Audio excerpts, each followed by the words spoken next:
These are the oldest stories, online at oldeststories.net. History rarely has clean start dates. Everything typically emerges out of what came before, and people in the moment rarely notice that they're in a new age until the new age has well and truly arisen. The kingdom we now call Urartu is an exception. We don't have an exact year of its founding, but somewhere around 835, a fellow named Sarduri, son of Lutipri, changed the nature of society in the Armenian highlands in a way that wasn't simply building on what came before him. The thing you hear most often about Sarduri is that he moved the capital of Urartu to the city of Tushpa, the modern-day city of Van on the eastern shore of Lake Van. And we're going to see that this is untrue in a profound sort of way. Instead, we're going to discuss how he invented the Kingdom of Urartu out of whole cloth.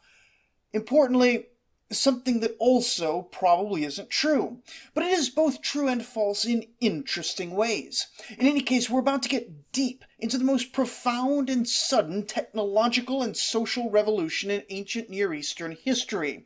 The sudden and unexpected birth of a kingdom to rival the Assyrian Empire amidst a miserable and desolate hellscape. So last time we ended with a discussion of the fact that Urartu, at least the kingdom we're talking about, didn't exist as far as we can tell prior to about 840 BCE. The references to Urartu in Assyrian sources prior to that are clearly referring to a different state. The Urartu that we're interested in was called by its own people Biainilli, or the land of the Bai people. Possibly kingdom of the Bai people. We're not actually totally sure what that Inili at the end means. We're sort of approximating based on the meaning in Hurrian, Urartu being a related language to Hurrian, but one that interestingly we don't fully understand yet. We mostly read it because it's pretty close to Hurrian. It's basically a dialect. We read it through that lens a lot of the time, but the corpus of Urartian texts just isn't big enough for us to know the Urartian language as its own dedicated thing. Anyway, prior to the year 840, we have absolutely 100% no idea where these Bai people were or what they were doing.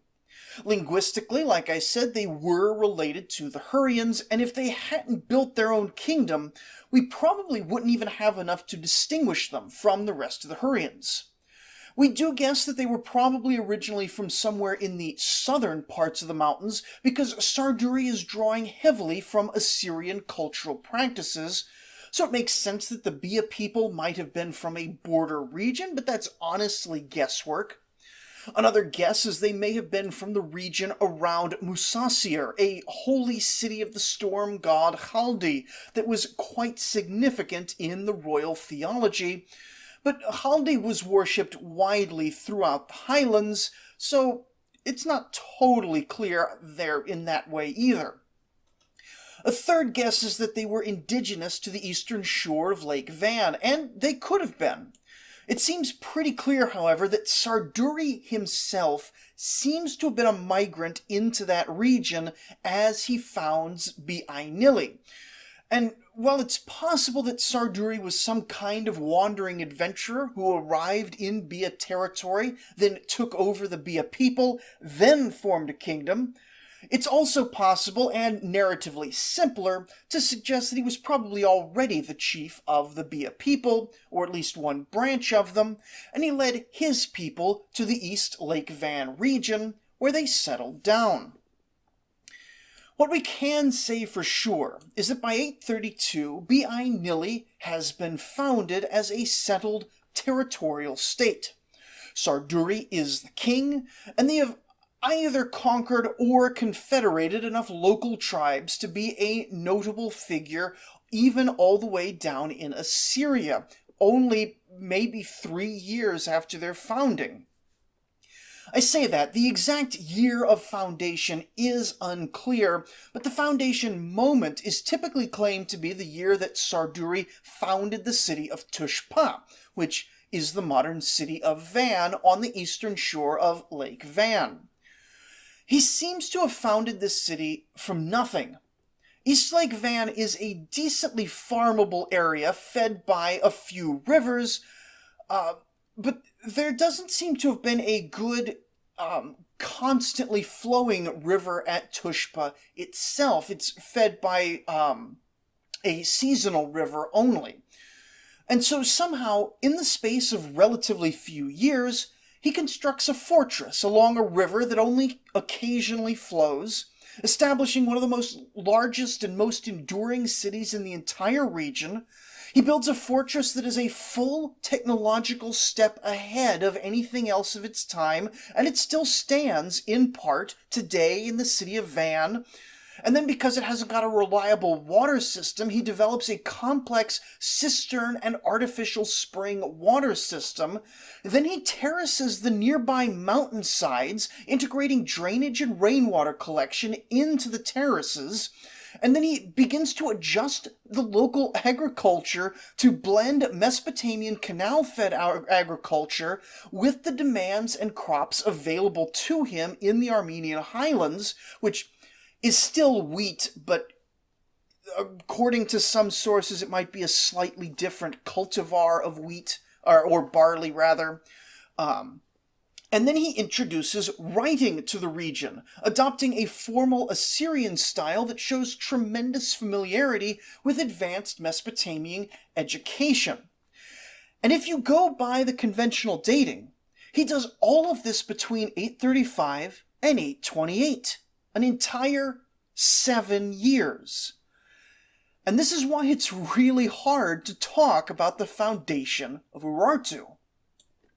But even before we dig into the details of all this, we need to ask how certain we are that all of this really is new. Is Sarduri actually just inventing this stuff whole cloth, or had it always been there in the region and he's just kind of taking credit for it? But here's the thing, it could be that some or all of these innovations were already being practiced by some of the Armenian highlanders, maybe even in the Lake Van region. The issue is that all of these things show up extremely spontaneously in the archaeological record. If any of them were being practiced prior to Sarduri, it was on a very small scale, and he at least gets credit for systematizing and integrating these new systems into a larger kingdom.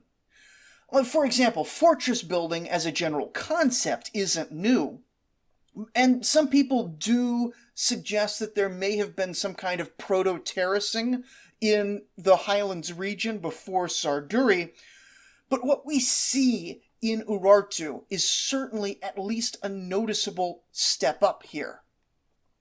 And then, of course, I am giving credit to Sarduri himself for all these innovations, which is kind of like how the North Koreans credit Kim Jong-il with the invention of the helicopter, and the writing of 1,500 books, and the designing of all hydroelectric stations in all of North Korea.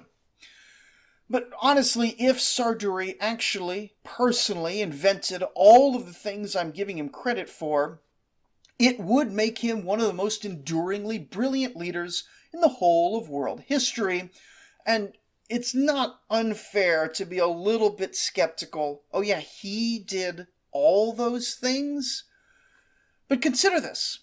If he found himself in an extremely diverse region, under extreme pressures both from in-migration, lack of food supplies, and external invasion, and then he managed to cultivate a network of people who were collectively able to adapt previously existing designs and then implement them in a novel environment at a high standard, while also simultaneously establishing a regional power. That still says good things about Sarduri himself. And so we are going to keep giving the king all the credit because, honestly, I don't think we know the names of any actual living Bia people aside from him during his entire reign. Even Sarduri himself is a huge mystery.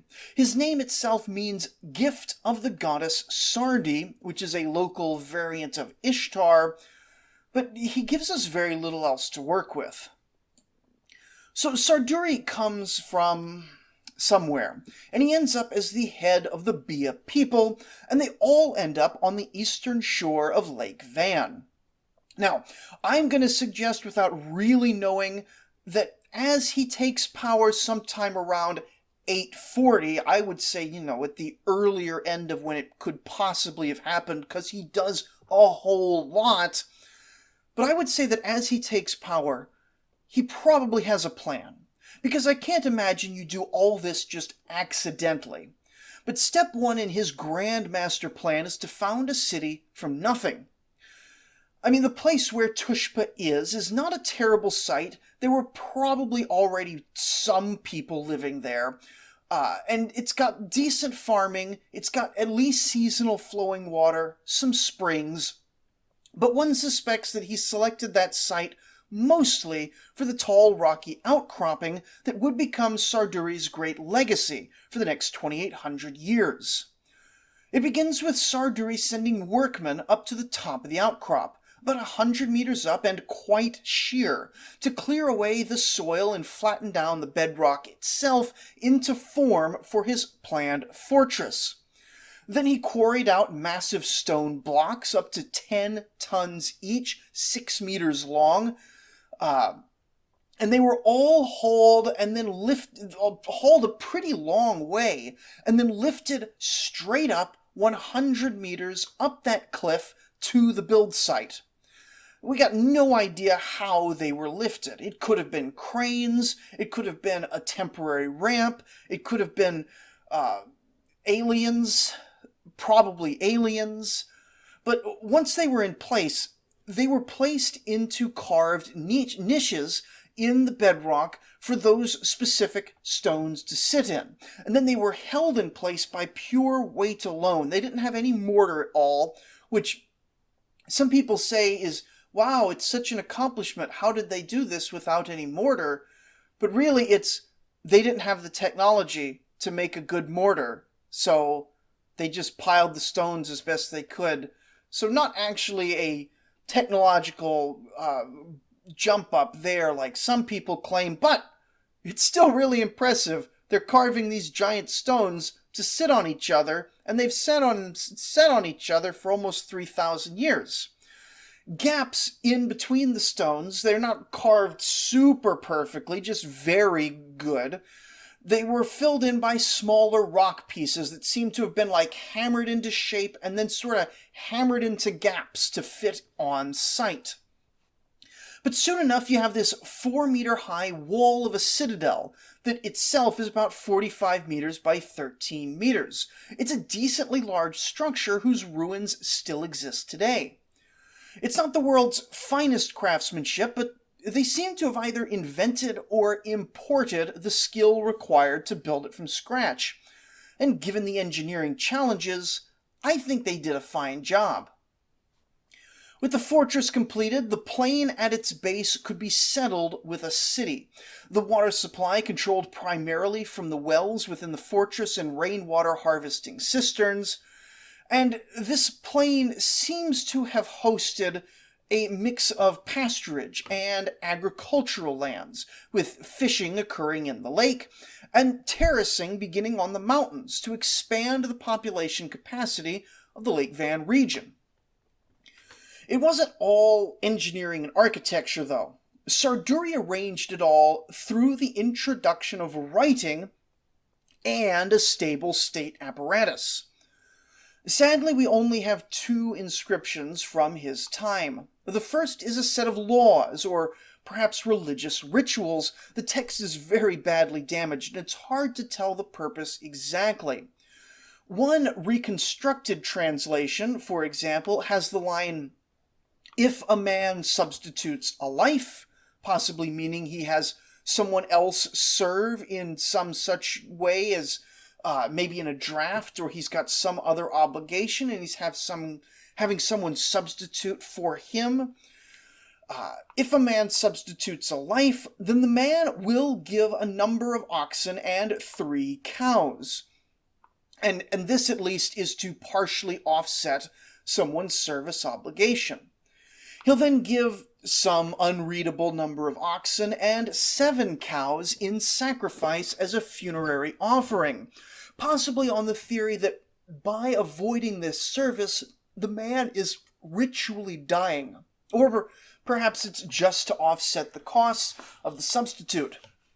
The whole thing is very difficult to parse, but it tells us that no matter what exactly we think is going on in this text, detailed regulations of some sort are being recorded, indicating the presence, even in the first few years of Sarduri's reign, of a complex and possibly Mesopotamian-style judicial and regulatory system.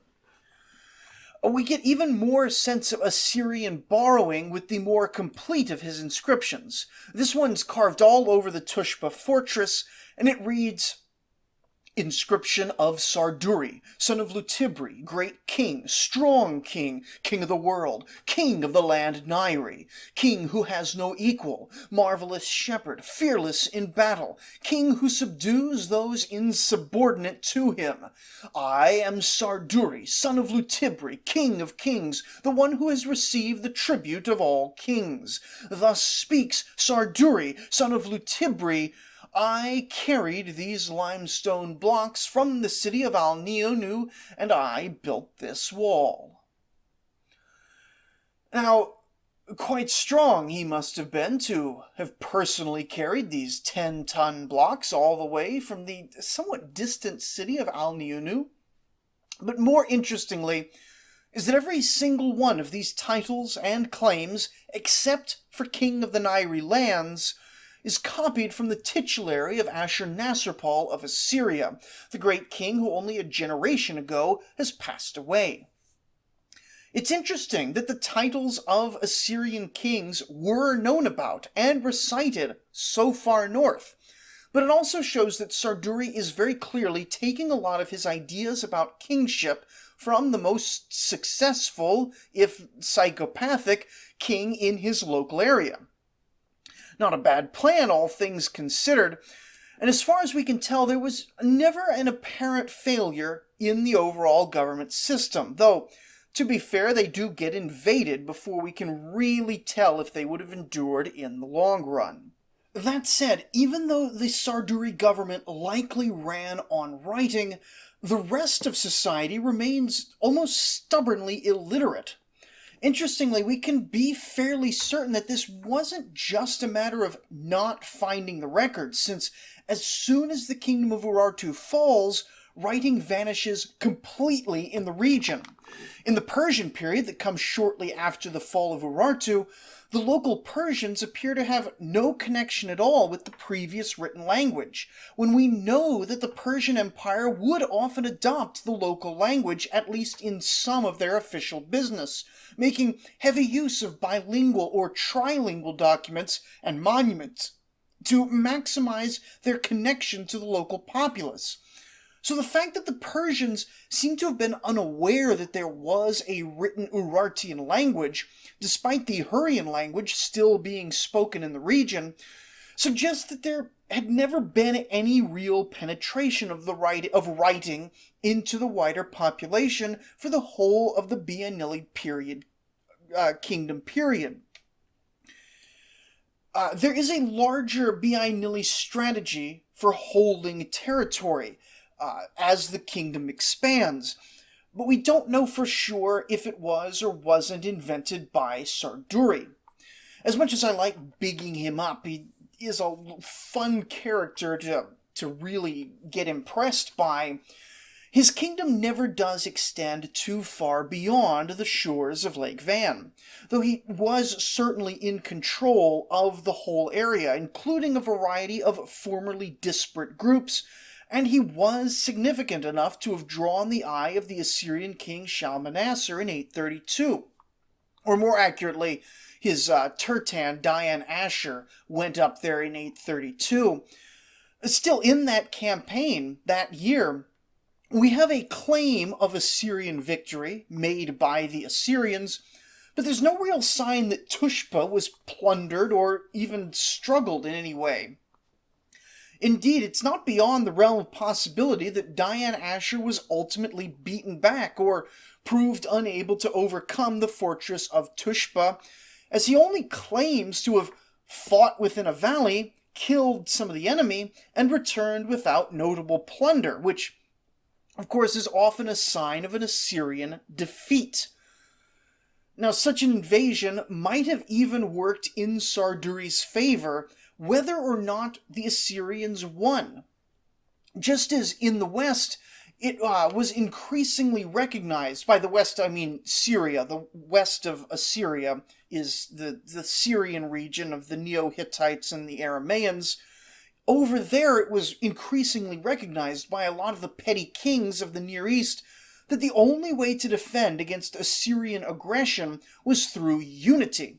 And Sarduri's strong position defensively and strategically, his suddenly wealthy economic base, and of course whatever army he had used to establish himself, seems to have made him the second largest fish in the pond after the Assyrians, and thus he is now the only realistic option for leading a regional defense against further Assyrian incursions. We have no idea what the balance was between peaceful integration and militaristic conquest, though given the rapidity of Biainilli growth and the pressures faced in the region, at least some amount of diplomatic coalition building seems to have been in play. But let's not fool ourselves either. Diplomacy was not the only tool, and probably not the primary tool in the Biainilli expansion. Sarduri was a warrior king, leading a coalition of clans effectively at constant war with every neighbor who didn't submit. From 832 until Sarduri's death a few years later, this warrior nobility exploited the resources of the Tushpa region, plus probably whatever they were able to plunder from neighbors, in order to finance a military modernization that saw this warrior coalition transform, or perhaps augment itself with, a more Assyrian-style army, with kit similar to that found in Mesopotamia. They're pulling cavalry from the mountain horsefolk, but they're using iron weapons and armor in a very similar way to how the Assyrians are using it, with the notable difference that the Biainilli iron weapons and armor seem to be a cut above the Assyrian iron tools because of the rich crafting tradition of the mountains. We're going to get into the exquisite metalworking of the ancient Armenian highlands, but not today. Anyway, even with all that, with the better cavalry from having the horse people right there, and with the better arms and armor, they were probably inferior in number and professionalism to the Assyrian army. Their main advantage was experience in the highlands that allowed for more clever tactics, as well as the almost impenetrable fortresses that neither their highland neighbors or even the Assyrians were able to overcome. So, we don't know why Sarduri died so soon after establishing his kingdom, but talking about war, it doesn't seem impossible to think that he fell in battle, aggressively expanding his nascent kingdom. And so by 828, only 4 years after the Assyrian invasion, he'd already managed to establish Biainilli on firm foundations for future generations. But at this point, his story just sort of ends. I mean, it could be that Sarduri was an old man by this time, that he's spent most of his life building up to the grand climax of establishing Tushpa. His son Ishpuini seems to have probably been at a decent age at this point, so Sarduri may have been fairly old, but we don't really have a sense for the details that finely, and of course, a man who's fighting quite as often as Sarduri, it's hard to imagine that he went out anyway except fighting when we know that the kingdom was rapidly expanding at this point in time. Which gets us in the year 828 to the second king of Urartu, Ishpuini. Now, Ishpuini was either a deeply pious man, or he's a man determined to use religion to solve the massive problems of holding together a deeply heterogeneous nation. We know that his personal god was a fellow named Ua, about whom I'm not sure we know hardly anything. But Ishpuini is most notable for his profound patronage of the cult of Haldi. Now, very early in Ishpuini's reign, and possibly the very first thing he did, he went down to the city of Ardini and either conquered it or politely offered his own religious submission to the Haldi temple of the city. Now, you would think that, did he conquer it? Did he offer religious submission? Those seem like opposite ends of a spectrum, but the truth is we really don't know, and we kind of can't tell. Ardini is the city that the Assyrians called Musasir, and it was the chief city of a pretty significant, maybe kingdom in the region, or it was just the chief city of a region. Again, hard to tell, but it clearly always enjoyed a special status, both among the people of the highlands and among the kingdom of Biainilli. This status was primarily due to the ancient temple of Haldi, a warrior god who sometimes had wings, always had a fantastic beard, and liked to either stand on or ride lions. He was such a warrior god that his temples are often not called temples, but houses of weapons, and they seem to have been decorated with, you guessed it, all manner of weapons, which I guess is better than being decorated with skulls and bones and stuff, but still, not a peaceful kind of fellow. A god like this would naturally be very attractive to Ishpuini. He's bent on expanding his father's kingdom with relentless annual campaigning in Assyrian style with his Assyrian-style army. But the influence of Haldi in the wider region seems to have been pretty significant, despite how little we know about the god nowadays. You see, the name of the city in Hurrian languages, the city Ardini, that literally just means the city. And there's a decent chance that it's one of the oldest cities in the region. Certainly, the city and its god Haldi were known to the ancient Sumerians of the early Bronze Age, being mentioned by King Shulgi, and seems to have been well established already in King Shulgi's time. That's the decades before 2000 BCE. So this is an ancient city indeed, and its divine influence is felt all throughout the region. Adopting the god Haldi was a move to unify the people of the highlands, and a move to empower the Biainilli military, and in both senses it seems to have done absolute wonders. Ishpuini was probably also personally quite pious, and seems reverentially proud in some of his inscriptions to have such a prestigious divine patron. Now, speaking of Ishpuini's inscriptions, he takes the same Assyrian styles, but his reign is actually the first to use the Urartian language, adapted from Hurrian cuneiform, which itself, of course, borrowed and adapted Assyrian cuneiform way back probably in the Middle Bronze Age or thereabouts.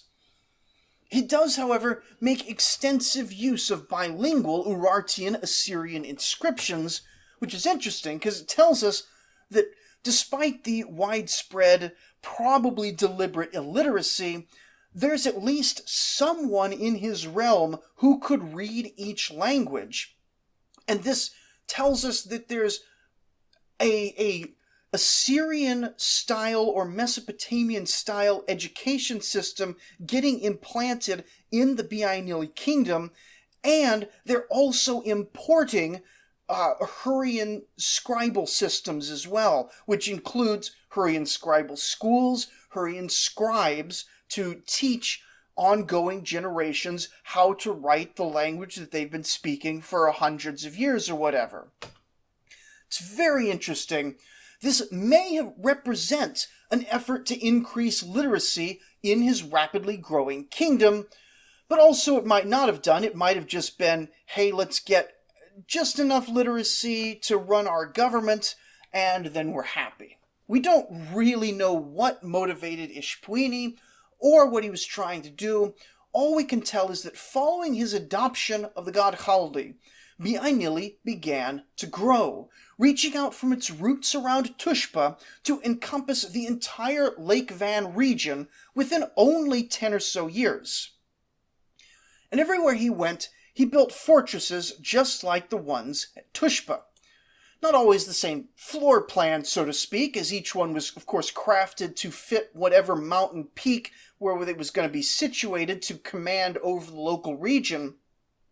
But it's always the same, basically 10-ton, 6-meter-long cyclopean stones worked onto solid bedrock. The evidence of Urartian engineering increases in Ishpuini's reign, with more ornately worked metal and stone objects all spread over a larger region. Aside from the adoption of the new god, it's hard to tell how much of this is new to how much Ishpuini is innovating here, and how much he's just following his father's pattern and plan in a larger area. But either way, by the year 820, we're only some 15 years into this new kingdom, and already, with just 2 kings, something remarkable and enduring has been created. But before we close out on that note today, there's one super neat story from the city of Ardini. The temple and city, so enduring over the centuries, would ultimately be sacked by Sargon II of Assyria in the Great Campaign of 714, which we will be covering in depth at some point later. The site would then lay abandoned for basically all the rest of history, the god Haldi getting largely forgotten except possibly in a few local words. But then, in the 1850s CE, so 175 years ago, early archaeologists were traipsing around the Ottoman Empire hunting down leads on ancient ruins, the way early archaeologists like to do. Now, this expedition was led by a British explorer, Felix Marie Charles Texier, and it seems to have found the site of the Temple of Haldi and made just enough drawings to demonstrate that, yes, this was the temple, and yes, it was pretty awesome, even after 2,700 years of neglect. 2,600, I guess, because it's the 1850s, not nowadays. Math is hard. Anyway, either this team or an immediate follow-up team spent a period of time collecting artifacts and notes, working real hard. They're early archaeologists, they're not up to modern standards, but they're definitely doing their best in a kind of hostile climate.